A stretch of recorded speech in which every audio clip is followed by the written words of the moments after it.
In the last video, we defined what is object-oriented programming and explained some key terminologies like attributes and methods. Attributes are simply variables, either created inside a class or inside a special function that we'll discover today. Methods are functions created inside a class that defines the behavior of an object. However, I highly recommend you watch the part 1 of my Python OOP tutorial to learn how to create a class and an object. Let us right now start by creating a class by writing the class keyword followed by the class name, which is car. Now, let me create the special method that I want to talk about today. This special method, or every special method in Python, has to be written between underscores or double underscores. So let's see what is this special method. I'm gonna say def, double underscores and init, and self. Inside, I'm gonna write a simple print hello world sentence. Init means initialize. Simple as that. It is used to initialize variables. We will see how in a moment. But let me show you what is cool about this special method. Let me go down there and create my car object. Let me run my Python program. As you can see, hello world was displayed 2 times. But why was it displayed? We didn't call the method, and we know to actually call a method, we need to write its name. Did we do that here? No, we didn't. Let me tell you why. Init is a special method that is called automatically each time you run your code. Make sense? So there's no need to call the init method. But why hello world was printed 2 times? That's because we have 2 objects. For each object, the init method will be called. Because I have 2 objects, so it will be called 2 times. Unlike other methods, like a normal method like def stats, takes as parameter self, it won't do anything for now, but just for the example. With the method init, you don't need to actually call it. But with the method stat, you should call it in order to display or make it work.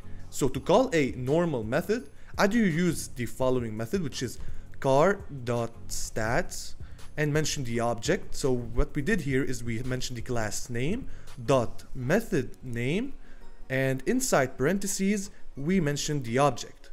But there's the better way, which is the most commonly used. You can say car1, mention the object dot the method.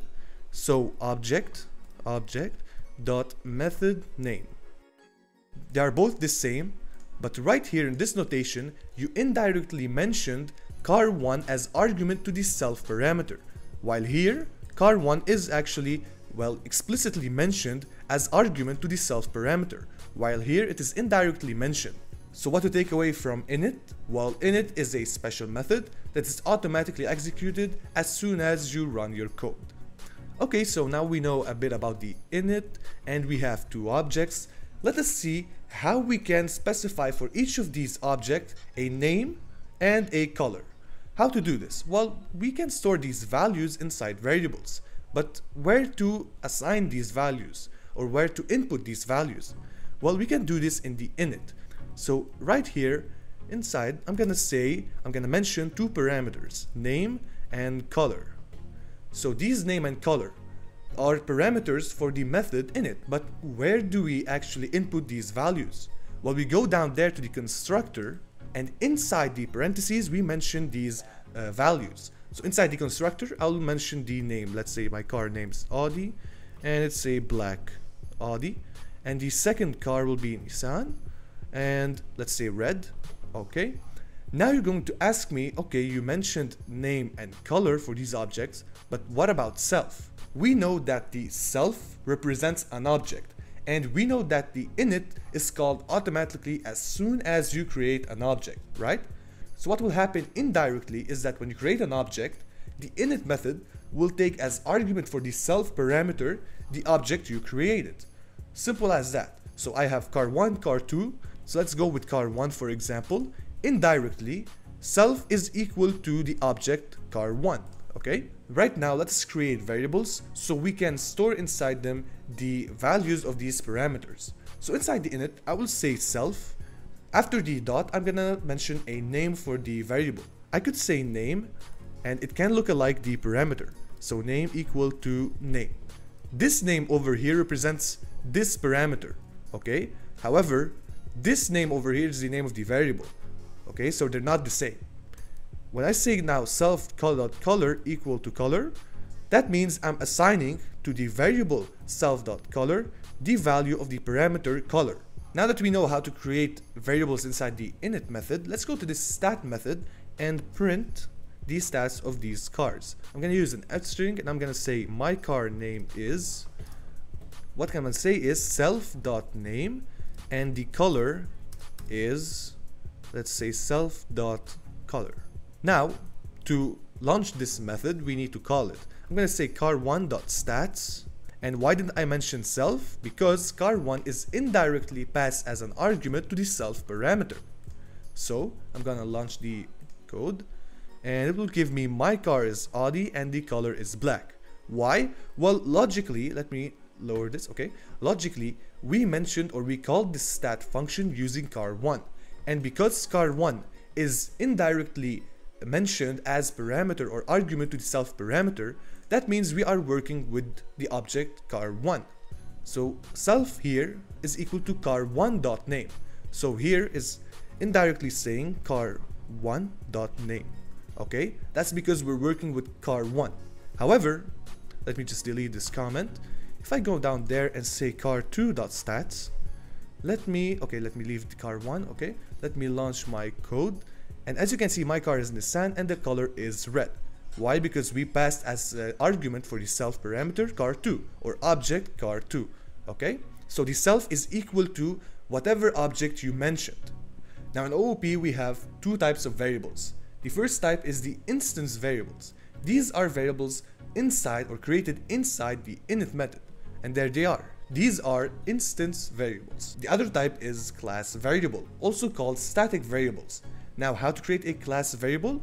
Well, before explaining that, let us dive deep into instance variables. So as you can see, first let me delete those. As you can see, I have two objects, car1 and car2. I have this method and the init method over here. Let us say I want to create a function, method that will allow me to modify the name of these cars. So I'm going to say modify name. It's going to accept self and new name. What I'm going to do here is self.name equal to new name. Simple. I'm just changing the name of the object. Now, if I say car1 dot modify name, now I need to mention what is the new name. The self is already passed indirectly, which is car1. Now the new name should be a new name. So I'm gonna say BMW, let's say. Now, according to you, will this affect the name of car2? As you can see, my car name is BMW and the color is black. My car name is Nissan and the color is red. So it didn't affect the second object. So basically we called this method using car1. So car1 is the argument to the self parameter. So there's no way that car2 will be affected. Now all objects inside your program will have the same variables but different output or values for these variables. So car1 has a name of Audi while car2 has a name of Nissan. So each object has a variable called instance variable, and this variable belongs to a specific object, affecting an instance variable of a certain object. Like here we affected the instance variable name of car1, we affected it, but it won't affect any object we have in this program. However, let me delete those. We have another type, which is class variables or static variables. Where do we create these variables? Well, these variables are created outside the init method. So we can create them up here. So this is outside the init method. I'm going to create a class variable called steering wheel. And I'm going to put as value for this 1. So each car has at least one steering wheel, right? Now what differs between class variables and instance variables is that class variables is common to all objects. So car1 and car2 has the same variable or class variable, also has the same value of the class variable. So let me just print the value of steering wheel using car1 and car2. So I'm going to say print, I'm going to say here car1, and inside these curly brackets I'm going to say car1.steering wheel, and I'm going to copy this. This time I'm going to say car2. So car2.steering wheel, I'm going to fix this. Okay, let me launch my code. So car1 is 1, so the steering wheel is equal to 1, which is the class variable, and same for car2. Why? Because this is a class variable and class variables are common to all objects. What will happen if I modify the class variable? And first, to modify a class variable, you need to mention the class name followed by the class variable, which is steering wheel, equal to, let's say, 3. And now if I launch my code, so as you can see, when you modify a class variable, it will affect all other objects in your program. So the point here to remember is whenever you want objects to share the same values, you can use class variables. And this is it for today. We've learned how to use init, we explained what it is and how it works, we also understood what is the job of self, and discovered 2 new variables, instance and class variables. Make sure to subscribe and stay up to date for the next tutorial on Python object-oriented programming.